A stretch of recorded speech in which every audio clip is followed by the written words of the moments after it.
the stuff, letting go.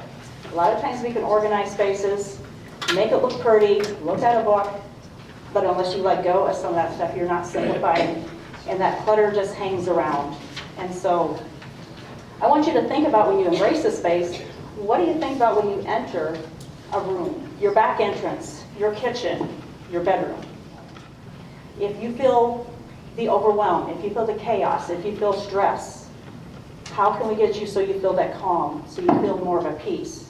Because you deserve that in your own home, for sure.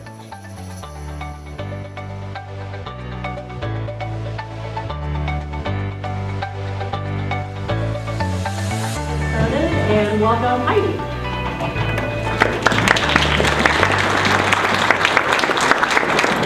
Well, hello to everyone. Good. All right, perfect. Everyone in the back, can we hear? Okay. This is the first time I've done the mic thing, so bear with me. Love the crowd size we have here. This is such an exciting topic for me. Thank you, Andy, for the warm welcome. And I want to thank Jane also, as Andy mentioned, and her team for pulling this together. I love the concept of what she's doing with the seminars to help get some information out there and communicate. So, as she mentioned, I'm Heidi Knapp. I'm from the West Bend, Iowa area, and I'm a professional organizer. And I don't know if you've heard of that. Jane had to, I guess, search a little bit to find one. So an hour and a half away, obviously, she said there's some in Des Moines. Unfortunately, you don't have too many locals. So anyone who's wanting to get into this, there's a need. So who I am now. I am a mother of 4 beautiful children. I have one that's a junior. Mason is 17, Caden is 16, he just turned 16. Trace is 13, and Larissa is 11. And so it's a busy stage of life, goes fast, so kind of treat my business a little bit kind of as a hobby sometimes, so I can focus on those seasons of life that is busy with the volunteering and helping with them. So I got into this when Larissa went to school. My husband challenged me, what are you going to do with your life? What am I going to do with my life? So anyway, I decided, I did not think I would start a business, but I definitely enjoy being with people. I enjoy making a difference, and I enjoy organizing things. Found out professional organizing was a thing, or home organizing, and so it was a great fit. It's a passion. I love the rewarding experience of helping people embrace their homes. Hence the name of my business is Reflect and Embrace. And so my mission is to help others embrace their homes and live a more simplified life through the process of letting go and embracing their home. When I say simplifying, we're talking about, actually the stuff, letting go. A lot of times we can organize spaces, make it look pretty, look at a book, but unless you let go of some of that stuff, you're not simplifying, and that clutter just hangs around. And so I want you to think about when you embrace a space, what do you think about when you enter a room, your back entrance, your kitchen, your bedroom? When you go off on vacation, you find you have this feeling, you step into this space and you're like, it's just a warm hug. There's no reason you shouldn't have that at your own home. If you feel the overwhelm, if you feel the chaos, if you feel stress, how can we get you so you feel that calm, so you feel more of a peace? Because you deserve that in your own home, for sure. And clutter is probably holding you back. So that is what my presentation is going to be on, is downsizing. Is stuff holding you back? I challenge you to view downsizing as recognizing that it's just stuff. We get so attached sometimes to our stuff, don't we? We think it's so special, but we can let it go, especially if we're going to get that calm.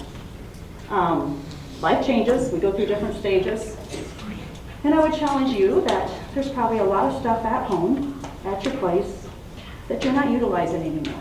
Whether it's in your kitchen, your bedroom, the garage. So what would be the reasons for downsizing? And I'm okay if we keep this a little interactive. I like we got some men, we got the women, we got some younger ones. This is great. Any thoughts? Throw out if you want. If not, I won't make you talk if you don't want to either. I can go ahead and answer. So what would be some reasons? Moving, absolutely. Moving to either so you can retire, maybe have anyone done with doing all the maintenance at a home that you own out in the country, or, yeah? How many have moved at least twice since you've had children? Okay? Anyone live in the country? Yeah, pretty fascinating. So how many, each of those times you move, it kind of really forces you to look at your stuff, don't it? You definitely kind of is a good chance to definitely consider that downsizing and letting go when you pile it. I So, have a question too, like how many of them have helped their parents when, getting rid of the stuff that they needed to sell? How much of that stuff ended up in your house? How much of that stuff is my parents? yeah, you bet, yes.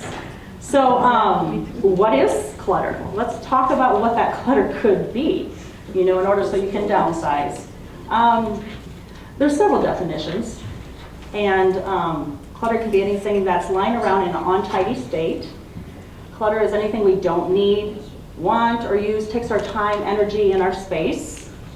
I also say there's the unlist, UN, where it's unwanted, unfinished, unloved, undecided. Or, as this quote says up here by Barbara Hemphill, clutter is nothing more than postponed decisions. Clutter is nothing more than postponed decisions. So as someone was saying, mom and dad moved, grandpa and grandma passed away, someone passed away, and all of a sudden, it's never good timing. Where does that stuff go? Yeah, we dump it. We either, how many have a storage shed? All right, don't be shy. It's either because of those, maybe there is a good reason we have a storage shed, but you are paying on a storage shed now. And maybe we got the storage shed because oh my goodness, what do we do with all this stuff? Well, we can't just let it go. We didn't know how to get rid of it. And so you just, let's get a storage shed. We'll deal with it later. We'll deal with it next month or this summer. And 3 years, 4 years, 10 years later, we still paying on it, right? But maybe it is where you house your boat or house your bikes for the summer because you want to park your car in the garage right now. Could be, but there's a good chance. Most of that stuff, if you haven't looked at it for several years, just say goodbye.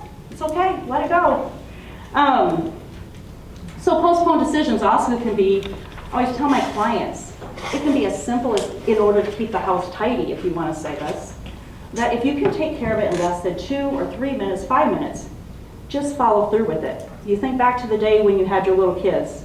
I guess, I'm still just kind of coming out of that. What did the kids do when they came in the back door? Dropped their bags and their coats where? Just dropped it. They're going to need it the following day. Why not? It's right there. Makes sense. You have 4, 5, or 6 kids, it gets to be quite a pile. Anyway, they maybe were told, well, they're supposed to go put it across the way in the hallway and hang it up on a hanger. No. Right. Nah, not going to happen. We kind of are all a little bit lazy like that. If we don't keep things simple, where does our mail get dropped when we come in? What do we do with it? Does it just pile up?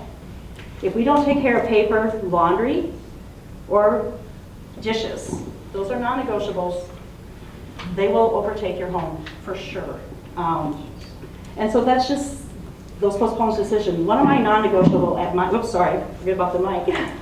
One of the non-negotiable at my house is I finally have decided, no, the sink will be empty by the time I go to bed. I do not need to look at it in the morning. I don't feel any better about dealing with it in the morning. And if I don't, then it goes to the counter. And then it doesn't take long, and it accumulates pretty quickly. And then all of a sudden we need, where's this dish, where's that? And it just becomes a disaster, right? So that's clutter. When you take your clothes off at night, you've only wore it like a half hour. Do you hang it up? Do you put it in the laundry? Do you just drop it on the floor? So the more you go ahead and don't postpone those decisions, then you won't have as much clutter. I like this statistic, and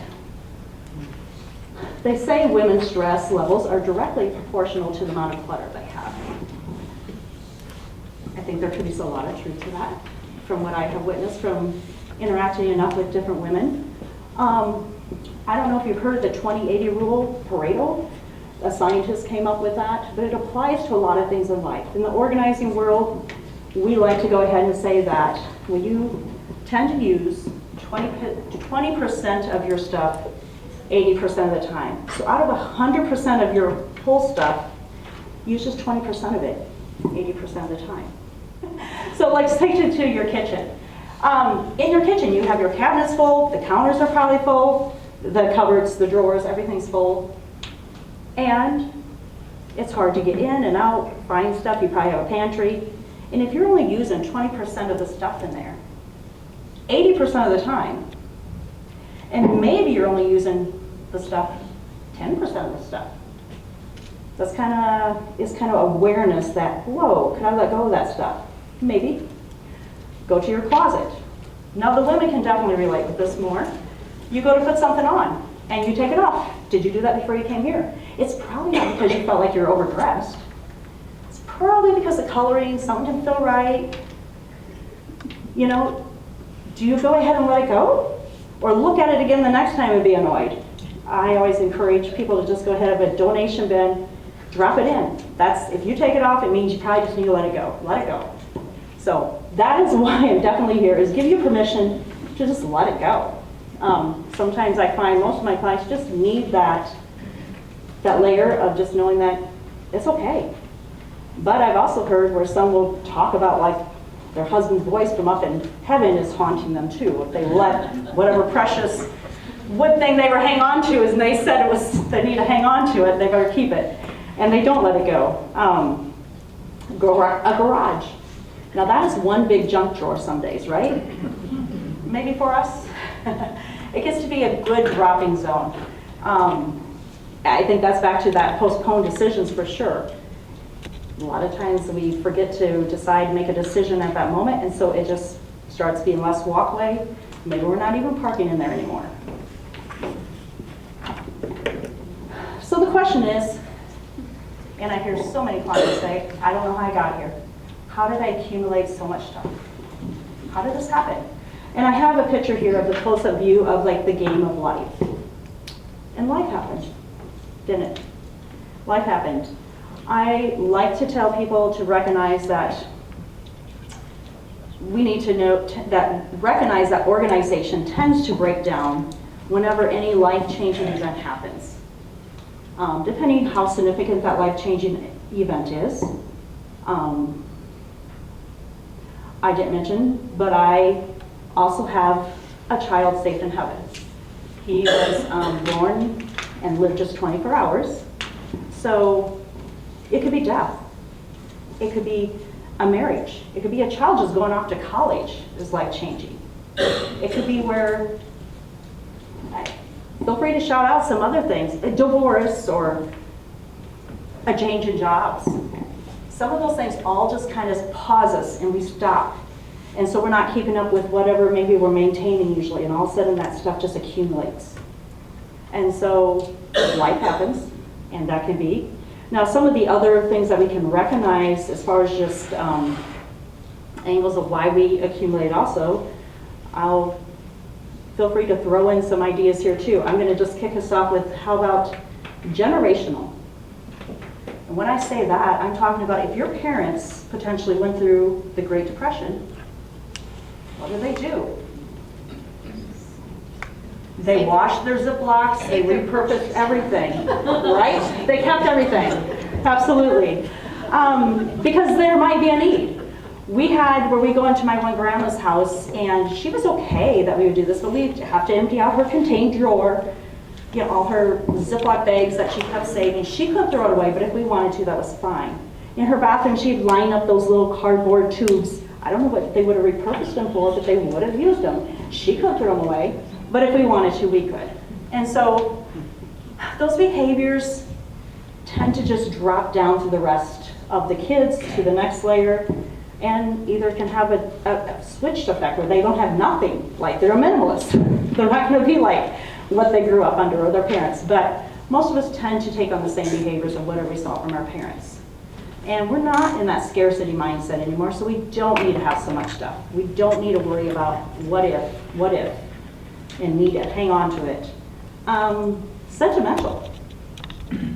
You know, how many things do we need to keep of Grandma's? All her quilts? All her dishes?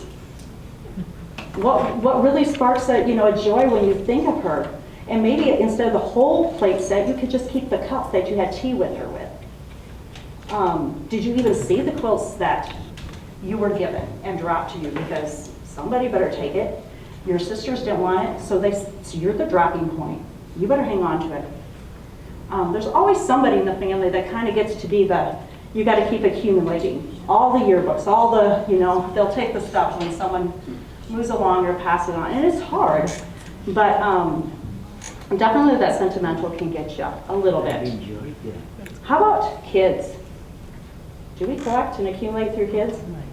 I can tell you that when I was a little bit older when I got married or when I got my first house, I was like 28. And when I moved out of my parents' place, I went away for a little bit for college and came back. Moved out, I used like those average size U-Haul truck to move my stuff out. And then 2 years later, got engaged, got married, and my husband brought in 2 carloads. 7 years later, 4 kids later, we moved to the country. And I'd say we had 3 to 4 decent-sized semi-loads of stuff that we took out. And 3 to 4 minivans. And I was like, I was organized, but obviously I had to work on this letting go and stuff like, what in the world? And everybody kept saying, where'd you put this stuff in that house? I mean, it was not a big house, but I had it shoved in and good, and we were keeping the stuff. So yes, those kids bring on a lot. I mean, by day 10 of their life, you already have a kite chair, you have, pack and play, a crib, I mean, it just goes on, right? And then they go to their activities, and then they move away. Any of you still have your kids' stuff in your basement, in the storage shed? And they've been out and they have married and they have 4 kids. They're not coming for their stuff. Have you figured this out? Yeah, they aren't. A nice way to do this is, Jay, okay, dear Johnny, I'm planning to downsize. And if you don't come get your stuff by May whatever, I will repurpose it, sell it, or get rid of it. Do you want it? They'll come visit you, or they won't. And that's okay. But you don't have to feel obligated to let it go. Keep it. Hobbies and activities. That can catch us. I'm kind of a little bit of a crafter. That's kind of a problem. I see that in a few places that I've been. There's always some shiny new activity one can learn or take on, hobby. And so we change what our hobbies are. And it's okay then to let go of some of that past. You're done with it. Or you can revisit it. But you only have so much time. What are you working on now? What is your hobby now? You don't have to keep every puzzle you've done. You don't have to keep all the sewing items. You probably have changed. Some things are dated. Let it go. Unfortunately, those poor people that got into the paper scrapbooking, I kind of was able to start with the digital, so whew, that is a shiny new object in every store you enter, right? Yeah, I feel you. To the men, woodworking, tools, hunting. Yeah, stuff can add up there. Are you still tromping through the woods? Are you still, golfing? Or we changed, like some of our activities there? Our health changes what our activities might be now. And yet we let that stuff stay in our shed, in our storage room, our garage, or somewhere, so that we can't move in it I hope you're all able to park your car in the garage, because boy, we sure did not have a pleasant winter last week and a couple weeks ago, right? And so it's a shame if you're letting this type of stuff that we're talking about keep you from having more embracing your space in a moment where you can enjoy yourself more.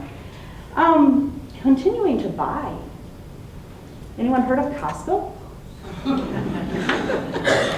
Yeah, it's kind of a problem. I mean, I've been in people's places where I walk in and you start it's kind of telling. Like they don't also have a back entrance anymore. Their basement all of a sudden, they get down the bottom steps, it just kind of starts exploding out of their storage rooms because they bought stuff that will last them for 3 years, but they got a good price. but it does not fit on the shelf that they used to have designated for their toilet paper, or the laundry detergent, doesn't fit under the shelf in the washing machine. So, we kind of got to think through some of this sometimes, because if it's holding you back and making your life more overwhelming, you can let it go and go ahead and resize it. So we're definitely, keep buying. And gifts. Your kids want to keep giving you gifts. You don't need no stuff. They don't want your stuff. They give you another coffee mug, whatever. Gift cards. Suggest some experiences you want to do. Or, there's meals that you can have be bought in, or some of those subscriptions. Those are some good ideas to give to your children, so you're not continuing to get another Instapot, or now it's air fryer. One more thing on the counter, right? They always are kind of telling you this is the newest thing. This is going to make your life so much easier, Mom and Dad. Okay, and so we accumulate. So this is a big topic, the whole thing about downsizing and decluttering. So to really give you a few tips to get started decluttering, where do I start? But I'm going to give you a few tips. Tip 1 is start small. Tip 2, look at a space with fresh eyes. And tip 3, just move it out. Get rid of it. And that's very important, because as a service, as a professional organizer, that's part of my service. I make sure that stuff is gone. Otherwise, I could come back a month later to the same place, and you made the decisions, and that stuff will just stay sitting there, still at the back entrance. So yes, you're going to have some motivation here. So it's a little bit different. It's kind of just like as if we need to lose weight. I'm kind of like a personal trainer is what a professional organizer is. I will help you get that transformation at a sooner, quicker time. We know what we need to do if we want to be healthy, right? But we got to put the work in, and we got to do it. And it's hard unless you have that coach or someone coming alongside. And so I know a lot of people, especially if there is no organizer in there, you're like, what is a professional? What would that look like? So that's what that would kind of look like. But when I encourage you to say, starting small with tip 1, I would encourage you to start where you do a little bit every day. Think of a space that will make the biggest impact on your life. Set a timer, 10, 15 minutes. Treat it kind of like a game or a challenge. And just focus for that time. Make a difference in your bathroom. I am guessing in your bathroom you are only using 5% of those products that you have bought that might make you look a little more youthful here, or the skin might feel better here, or medicine cabinet. Those things can easily be downsized pretty quickly, because there's always a new next thing that's going to keep you healthier, or let's try this protein powder, or let's try this item, this supplement. And then you decide you don't like it. Why do we have to keep it in our drawers? Why do we have to keep it on our counters? We don't. And yes, it's great, and we're going to have a handout, or there will be a handout given to you that Jane has for your local options for some of these things to let go of in Mason City. And I love that they have pulled that together. But I'm also going to say, if it adds one more layer where you're not going to get rid of it, then just throw most of the stuff away right then and there. And then when you want to actually attack the bigger project, you can, with a purpose, go ahead and delegate, which is recycle, which is, throw away. But sometimes just get that, your brain or that nerve of actually letting go, you got to build it up. Anyone can learn it. It's not a skill that only certain people are organized. Anyone can learn to be organized. And so you will build upon that the more you let go of. I would say go to your living room, grab a garbage bag, any your broken remotes, magazines that you're not using, stain, throw, covers, anything, just throw it in the bag, get rid of it. And so just go to whatever space that makes a difference to you, kitchen.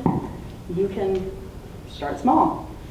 And looking at a space with fresh eyes. When I say that, sometimes we just go through our habits. We go through our routines without thinking about it. I'm thinking about when you go to get your coffee mug, maybe in the morning. How full is that cabinet? You get a free one for oh my goodness, you want to sell your house? Here's a mug. You want to buy insurance? Great, here's a mug. Back in the day, they gave mugs for everything. Water bottles, changed how we like our water bottles. You could downsize that cabinet really quickly and just hang on to the 5 or the 4 that you tend to use, you and your husband. You're looking for utensil, like a ladle for soup. You open that drawer or where it is and you're kind of ruffling around and pause and be like, wait a minute, why? This is obnoxious. Pull them all out, grab the few that you use, probably only 5 of them. You don't need 4, 5, 8 big spoons. You don't need 3 pasta spoons. They all come in sets. The stuff comes in sets. And you only needed the spatula, but you got the whole set. And so you just keep adding to your collection and it becomes clutter. It's the same way with pots and pans. They all come in sets. You're lifting up all these smaller ones to get to your main mini one. Never maybe use some of those that are in there. Okay, it's brand new, never hardly used, but if you don't use it, let it go. That's what I mean by looking at things with fresh eyes. Like in your closet, when you find that you are taking off that outfit, let it go. If you're not loving it, you do not need to hang on to it. You can just go from space to space and think about, and pretty quickly just downsize that way. 10 minutes, 15 minutes each day will make a big difference. So tip 3 is, like I said, moving it out. Let it go.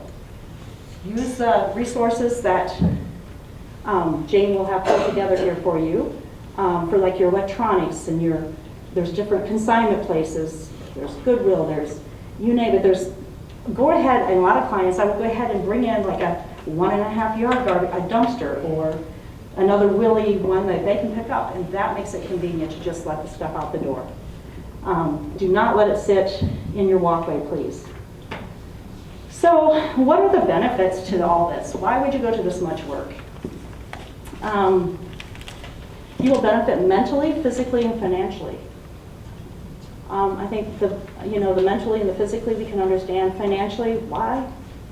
I just recently was with a client where we had pulled together on her main floor like 30 purses, and she had a habit where when she got a new purse, she would just start the new purse, not necessarily empty out the old one, and 10 of them were maybe not used. So one day when we kind of were needing a little uplifter, I think we were going to attack the laundry room area, it's like, let's find some money.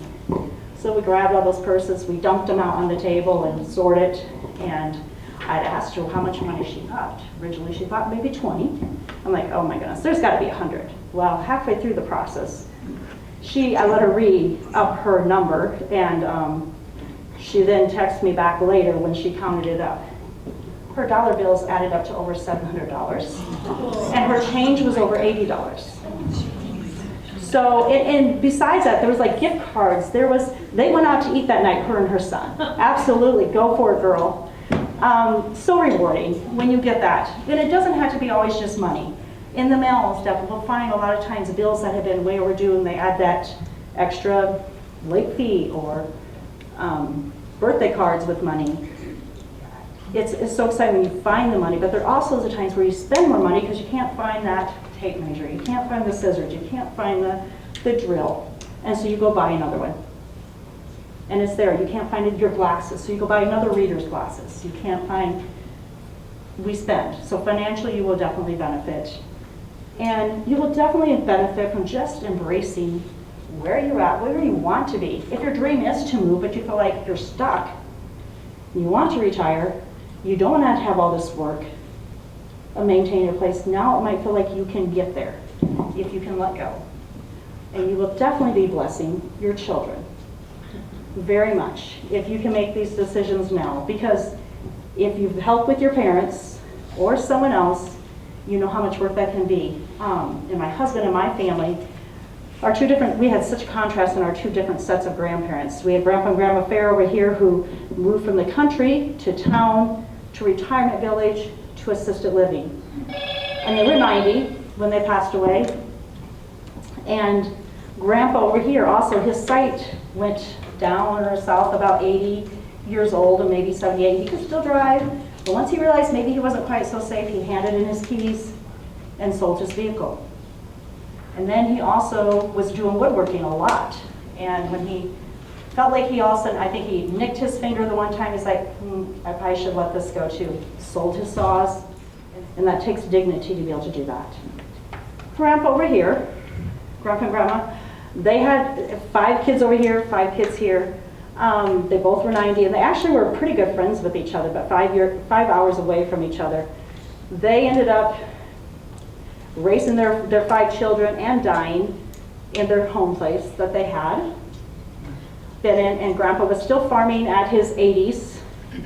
And so yes, when they passed away, not only do you have that grief and missing them, but they also then still had all that stuff to deal with, and a lot of stuff, down to the 1800 National Geographics. You may just need it, you know. So, and they had moved all that stuff out when they had the flood down there by Levy, southern Iowa, but it all got back into the house. Perfect opportunity to have downsized, but they did not. I was so fascinated. So anyway, such a contrast. So yes, you'll be blessing your children greatly if you can work through this. So work with me. I have cards. I'm not very close to where you live, but I'm not going to say like it's a strong no. Maybe there's some way we can customize virtual if one was really in a pinch or wanted to reach out. There could be some coaching. Maybe I could work out something where I would, drive or something too. And I want to thank you very much for coming. I hope you can be inspired some and go embrace who you are and where you want to be and be able to let go.